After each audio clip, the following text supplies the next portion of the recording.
Let's go over how, if you're a student studying for something in college, whether that's trigonometry, whether that's becoming a lawyer or a doctor or an engineer, how you can use AI to help you study. Not cheat, not replace your job, not anything stupid like that, but help you study so you can be the best at whatever it is that you're studying to do. So we're basically going to go over 4 main things that I think that you should be utilizing in whatever your flow is for college or high school, whatever it is. Number 1 thing we're going to be going over is Notebook LM. Number 2 is ChatGPT. Number 3 is Perplexity. And number 4 is Claude. Basically 4 different types of AI that do 4 different types of things that will, no joke, I swear to God, help you learn better than anything in the world will help you learn. And I say this as someone who already has a degree that didn't use AI at all during it. And I believe that since I've started using AI to help me learn stuff in general, I've learned more stuff in the past 2-3 years since I started using AI to help me learn than all of my entire degree. I have a 4-year degree and it's basically useless. It's marketing.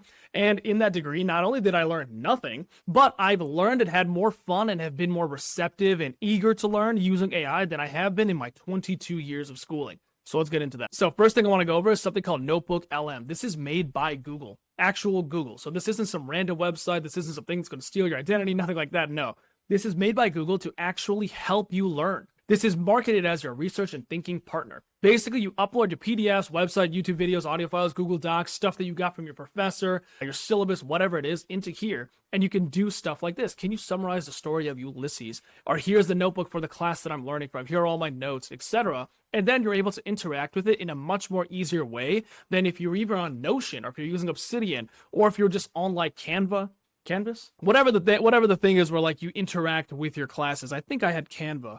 No, Canvas. I had Canvas. Yeah, Canvas. And in here, you can see instant insights. You can see the power. You can listen and learn, stuff like that, what people are saying. And these are a bunch of smart people saying a bunch of good stuff about it. So let's see what that actually looks like in practice. So you can see here that you can create a new notebook. We'll go here. This is my notebook. And then from there, you can upload files, your Google Drive, copied text, websites, videos, whatever. And then once you're in here, you can search the internet for stuff. So basically, what you should do here is get every single file from your college class. Let's say Psychology 101.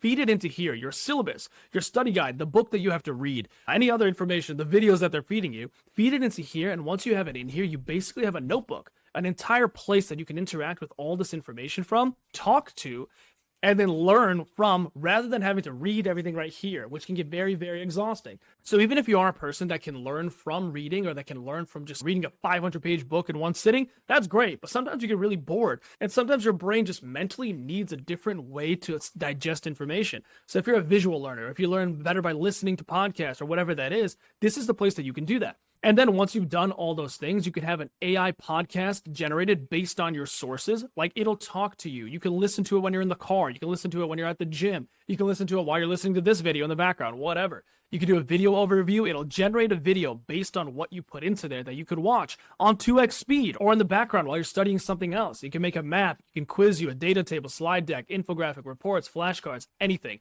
This is basically the AI version of like a hub for all the things you're trying to learn in one place in every single way that you could possibly learn it. So for example, I just got a random like Psych 101 syllabus from the internet. I pasted it here, I uploaded it, and then I talked to it here. And I said, when does the semester end? So from this big syllabus here with a bunch of information we do not possibly need, we asked it this very, very simple question. And then you can ask it more and more questions about the syllabus. But now imagine instead of a syllabus, it's whatever else that you want to put in here. And then from there, you can create flashcards, audio overview, video overview. And from this example PDF that I fed it, I just made a bunch of flashcards. Look at this. Got it. Missed it. Like, what is this? This is crazy. So you can see here that it's making flashcard based on the information that you gave it. So imagine you gave this much more interesting information. You can have much more interesting flashcards. And now for this next one is ChatGPT Voice. ChatGPT Voice is really, really good. You can do this for free or for $20 a month, whatever you prefer. And the best way that I found to use this is that when you're in the car and you're driving, you put this on as if you're speaking to someone on the phone and just talk to it about stuff you want to learn. Hey, I'm in Psychology 101 and I really need to learn about the top 10 psychology people, and I have a test coming in like 2 days about that. Can you help me study? Certainly. If you want a concise rundown, I'll give you a direct list of key figures. For example, Sigmund Freud is known for psychoanalysis. Oh, can you tell me more about Sigmund Freud? I know that he's going to be on the test. Sigmund Freud is foundational in the development of psychoanalysis. He proposed that unconscious processes, especially repressed desires, shape behavior. What does that mean? What do you mean repressed desires? What does that mean? Repressed desires are thoughts or urges, often socially unacceptable or distressing, that your mind pushes out of conscious awareness. Freud Okay, believed what these- would like a test question about that look like if we're doing like multiple choice? A multiple choice question might ask, according to Freud, which part of the mind operates on the pleasure principle and contains repressed desires? You'd see options like id, ego, superego, and so forth. The correct answer would be the id. Okay, why is it id though? I don't understand that. The id is Freud's concept for the primitive instinctual part of the psyche. It's driven entirely by immediate gratification. What's of a good desire. way to remember that? Because that's like such a weird word. You can think of the id as the inner kid. It wants what it wants right now, just like a child demanding immediate satisfaction without considering consequences. Okay, so that is pretty self-explanatory, right? So you can talk to it. It sounds like a human being. And imagine you're in like an hour-long car ride and you have nothing to do, but you want to learn, even if it's not for school. I do this for like a bunch of other stuff that was happening in the world that like historically I knew nothing about. And then with this, you're able to talk to someone as if it's like an actual human being conversation and learn in a way that isn't boring and that isn't memorization or a book or flashcards or anything like that. Number 3 is pretty quick. This is Perplexity. So Perplexity is a different type of AI that's used for research. So on here, if you're doing a research paper for something that's super, super advanced or something that needs citations or sources or needs to read books or like, published articles or something like that, Perplexity is the place that you do that with. So let's say that we need to do, I'm writing an article on physical health. It's links to peptide usage. Can you write me a one-pager showing if they're... So you can see here I asked it the questions about peptide usage and that I'm writing a paper and then like how does it affect men under the age of 50? And you can see here that it went through 5 different articles here, 10 different sources, similar to what like ChatGPT or Claude in the next one that we'll talk about does. But what this is really good at is research. So from this, you can use all of these different sources. Again, 2 here, 1 here, 2 more here, 1 more here, 1 more here, 2 more here, maybe like 20 sources already here that are telling you what peptides are men actually using. Or here's the evidence of how it benefits them under the age of 50. Here's recovery and injury, etc. And then I'll just keep going. So if you're doing a research paper and you need help, you should not be using Google. You should not be using ChatGPT. Don't use Claude. There are different AIs that are good at different things. For example, ChatGPT is really good at voice and general questions. You can see before, Notebook LM is really good at organization and talking to PDFs. This one right here is really good at research. So if you're doing a research paper, use Perplexity. There is a free one.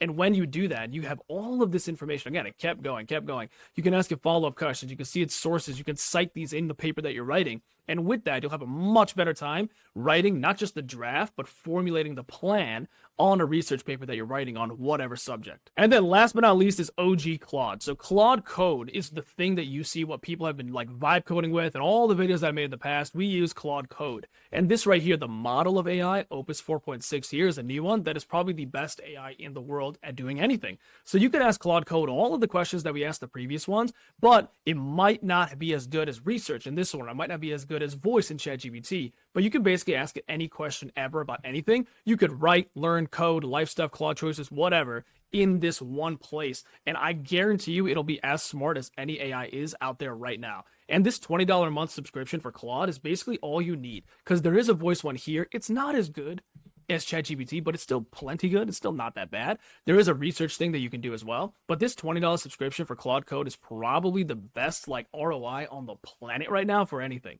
But let me show you why. So in here, you can upload files or photos, take a screenshot, GitHub. You can make a project per class. You can do research, web style. You can even do the style of responses you get can be learning or concise. Whatever you want to connect here, you can connect and like interact with it. Let's say you connect your Gmail here. If you have an email from your professor, it'll show up here. You could talk to it about it. It'll send you a notification. But you can also do what we did before. You can upload a file here. You can see that I have this Psych 101 thing here. You can upload it here and then talk to it about it. Whatever it is that you want to do, which is basically what we're doing in Notebook LM in the first part. But the best thing that we can do here is something like this. Something that we've done in the videos before is something called reverse prompting. That's when you have the AI ask you questions to get a better answer out of you rather than it. So you can see here that I gave it a prompt. I have an LSAT coming up and I've been studying for 4 hours a day. I got a 150 last time and I'm shooting for 170 this time. Aside from the usual 4 hours of studying, what can I do more to prepare and get a better score? So that's the prompt that I gave it. And instead of saying like, give me a website that I can talk to or give me a book that I can read, I asked it, ask me 3 questions to get the most personal answer out of it. And it did here. Where are your bleeding points? Is it logical reasoning? Sure. It's logical reasoning. It's hard as fuck. What does your current 4-hour study look like? Are you doing full-time practice tests? I'm doing practice tests. All 4 hours. Probably not, actually, you know. When's your test date? It's in 2 months. So with this personalized information from the question that it asked me, we're going to get an answer that isn't just like broad. It's the most specific answer that you can use to make your life as easy as possible. So right here, 4 hours of practice tests is like running scrimmages every day. You shouldn't be doing that. Split your 4 hours into this, this, and this. Probably a really good idea. Beyond the 4 hours, you need to do this stimulus recognition. When you're scrolling Twitter or reading anything, start mentally identifying argument structures. It becomes more second nature. Wow, that's actually really smart. It's actually talking about like bringing it into every single thing that you do in life to make sure that it's always in the back of your head. Crazy.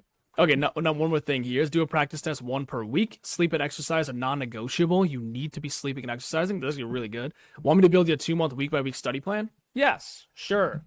And link me good sites to study with and YouTube channels. So you can see here that the usage with Claude is a bit different than Perplexity. Perplexity was research papers and like getting cited sources and stuff like that. ChatGPT was learning via voice. Notebook LM had something to do with a hub to do all your stuff with in case you had questions with like a PDF. But Claude is more so like an actual second brain study partner that you can do stuff with. So you can see here, it gave us this 7Sage, LSAT Demon, the Law Hub, all these different sites and websites that you could study with aside from just talking to Claude, because Claude doesn't have all the answers per se.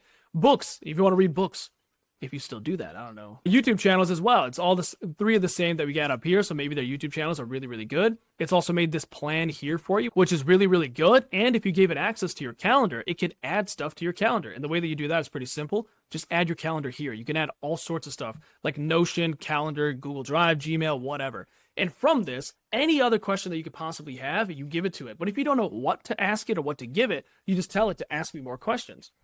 So you can be like, ask me more questions. It'll make your experience with Claude as humanly unique as possible to make sure whatever advice it gives you is actually applicable to you. And look, it can even ask you like this with a much more like a little mini game. Those are 4 different things in AI that you can use to make sure that your studying is as efficient as possible. Number 1 is Notebook LM by Google. It's basically where you put all of your different studying materials, syllabuses, classes, and stuff like that, and be able to talk to it, make flashcards, put it in a graph, etc., and then have one place that you can interact with all of your materials rather than having it all spread out in a bunch of different places. Number 2 is ChatGPT Voice. ChatGPT Voice learning is so good. You can talk to it in the car. You can talk to it when you're at the gym, when you're at home, when you're walking around, when you're on campus doing nothing. And instead of having to read something to learn, or instead of having to listen to something, you can talk to something that sounds like an actual human being and talk to it in a way that it knows you don't know anything and it knows everything, and learn in a conversational manner rather than any other manner that you might not like. Number 3 is Perplexity. Perplexity is really, really good for research and for writing papers and having cited sources. And if you're writing a research paper or a thesis, whatever, definitely use Perplexity for that. Do not cheat with it, of course, but use it to create the formatting or the draft or whatever. And number 4, probably the best one that you can use for personalized help and information and second brain type beat stuff is Claude. Basically, tell it what you're trying to do, tell it what you're good at, what you're bad at, what your goals are, the deadlines are, and it will help you create a plan and give you the resources you need to make sure you're as well informed as possible to do stuff on your own or with Claude. Because from here, like I said before, you can tell it as many things as you want, and it'll give you that exact output that you gave as input. So if you want to tell it every single thing about your life, you can, and it will plug in where it needs to. But even if you don't, and you give it bare minimum information, it'll still give you a lot of good stuff that you can use however else you want to use it. But yeah, I hope this helps. AI, I know it's scary. I know a lot of Zoomers my age, they don't really like that shit. I can understand it. But if it's out there and it can help you do stuff in your life more productively, efficiently, help you make more money, make your life easier, help you study easier, whatever, you should definitely be using it. It's not something you should ignore completely. You don't need to make a career out of it like I have. But if it's out there and it can help you get a better score on your LSAT or your MCAT or your bar or whatever, you should be using it. So go do that.